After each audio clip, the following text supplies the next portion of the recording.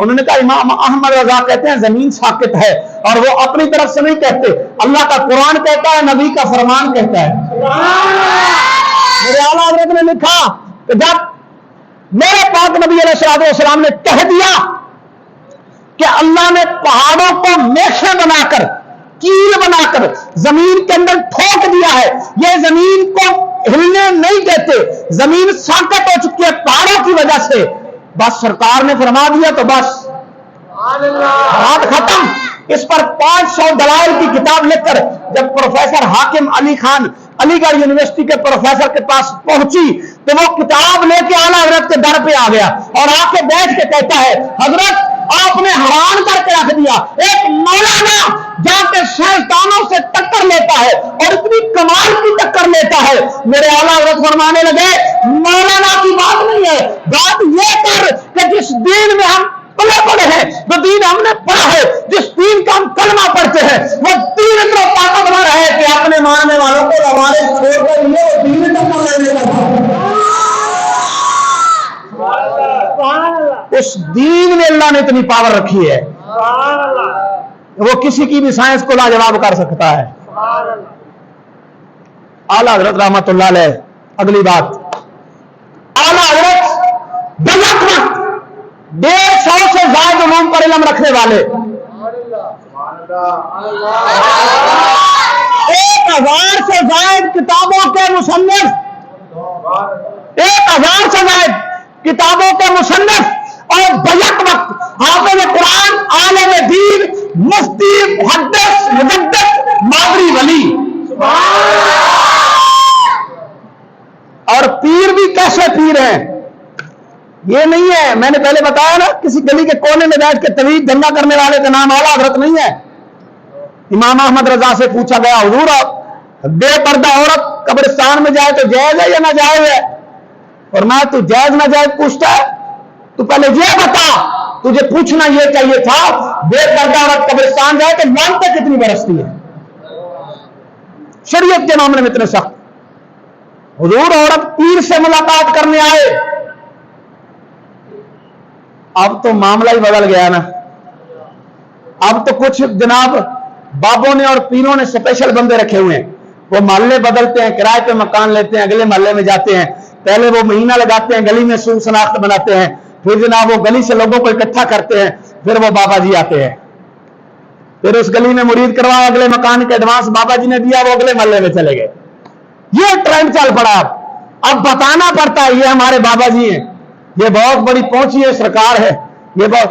اعلیٰ حضرت رحمت اللہ علیہ نے پوری زندگی کبھی خود کو یہ نہیں کہا کہ میں ولی ہوں، میں پیر ہوں، لیکن جو شریعت کا معاملہ فرمایا حضور بے پردہ عورت اپنے پیر سے ملنے جائے، فرمایا حرام کرتی ہے، بل اگر بالآخر بہت زیادہ مجبوری ہے پھر بھی بغیر پردہ عورت پیر کے سامنے نہیں جا سکتی۔ اتنے آ کے سننی چپ ہو جانا، بغیر پردہ عورت پیر کے سامنے، بغیر پردہ عورت پیر کے سامنے، انہوں سمجھو یہ سبق ہے ہمارا۔ اعلیٰ حضرت پیر بھی تھے اور پیر بھی کمال کے تھے۔ اچھا کمال کی بات یہ، اعلیٰ حضرت ایسے پیر تھے، آج مریدان ہیں بڑی بڑی گدیوں پہ دیکھ لیں، کتوں کی ریسیں، ناغوں کے مارکے، جاہلانہ رسومات اور گوروں کا ڈانس، والی بال کا ٹورنامنٹ، اس میں کتنی نمازیں گئی، کتنی اذانوں کا ادب گیا، کسی کو کوئی پرواہ نہیں ہے۔ اور پیر کا بیٹا داڑھی منڈا، پرلے درجے کا بے حیا، ظاہری طور پر گناہ کرنے والا، ظاہری اعلانیہ گناہ کرنے والا، اور ان سے اگر پوچھا جائے تو یار تسی انہوں پیر مندے ہو، ساڈے پیراں دا پتر ہے جی، نیکاں دی اولاد ہے جی، نیکاں دی اولاد۔ اعلیٰ حضرت رحمت اللہ علیہ کا کیا تھا عقیدہ اپنے پیر کے بارے میں؟ آپ کے پیر کا بیٹا اعلیٰ حضرت سے ملنے آیا اور اس نے 2 انگوٹھیاں پہنی ہوئی تھی۔ اصل گل قوم اصلاح کی تقریر کرے تو قوم ادھر ادھر دیکھنے لگ پی،